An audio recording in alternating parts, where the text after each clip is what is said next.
Friends, welcome back to my channel. ఈరోజు మనం పాలకూర, సుక్కకూర, టమాటా మూడు కలిపి ఎలా చేయాలో చూద్దాము.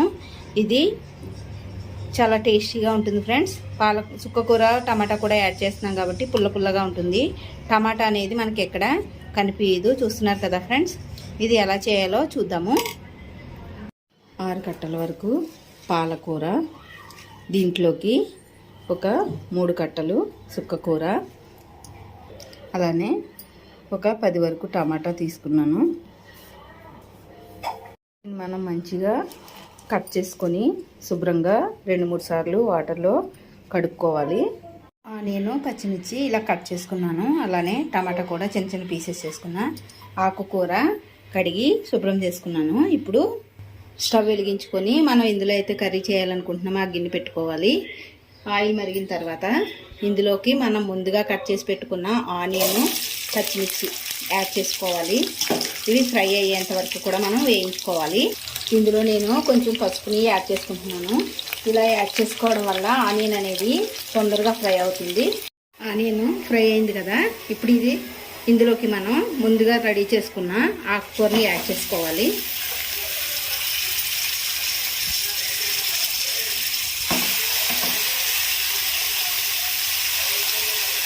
ఇలా మొత్తం ఆకుకూరని యాడ్ చేసుకోవాలి. ఇలా ఆకుకూర మొత్తం యాడ్ చేసుకున్న తర్వాత మూత పెట్టి ఒక 2 మినిట్స్ ఇలానే ఉంచాలి. ఆకు అనేది మగ్గుతుంది కదా, ఇప్పుడు ఇది ఒకసారి మనం కలుపుకొని ఈ మిగిలిన ఆకు కూడా మొత్తం మగ్గేంత వరకు ఇలానే ఉంచుకోవాలి. ఇందులోకి మనం వాటర్ అనేది అసలు యూజ్ చేయము. చూసారు కదా, ఆకు మొత్తం మంచిగా మగ్గింది. ఇప్పుడు ఇందులోకి మనం ముందుగా కట్ చేసుకున్న టమాటాని యాడ్ చేసుకున్నాము. ఈ టమాటా, పాలకూర, సుక్కకూర 3 కలిపి వండడం వల్ల కూర అనేది పుల్ల పుల్లగా చాలా టేస్టీగా అనిపిస్తుంది. అలానే ఆకుకూరలు ఇష్టపడిన పిల్లలు కూడా ఇష్టంగా తింటారు. మనం ఇప్పుడు రుచికి సరిపడినంత సాల్ట్,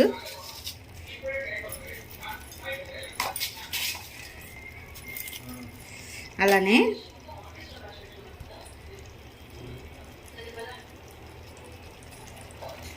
ధనియాల పొడి,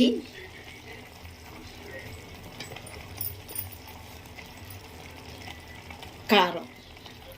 ఇందులోని పచ్చిమిర్చి కారం వేసుకుంటే టేస్ట్ అనేది మంచిగా ఉంటుంది. అంటే పచ్చిమిర్చి కారం ఎక్కువ వేసుకొని రెడ్ చిల్లీ కారం అనేది కొంచెం తగ్గించి వేసుకోవాలి. అప్పుడు ఆకుకూర టేస్ట్ అనేది బాగుంటుంది.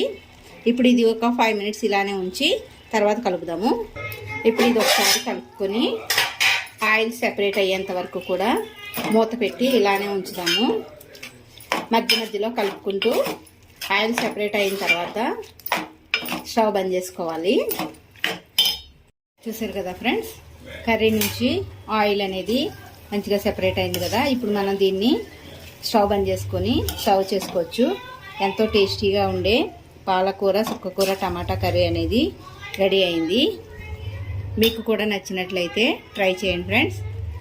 అలానే మా ఛానల్ని లైక్ చేయండి, షేర్ చేయండి. Thank you friends.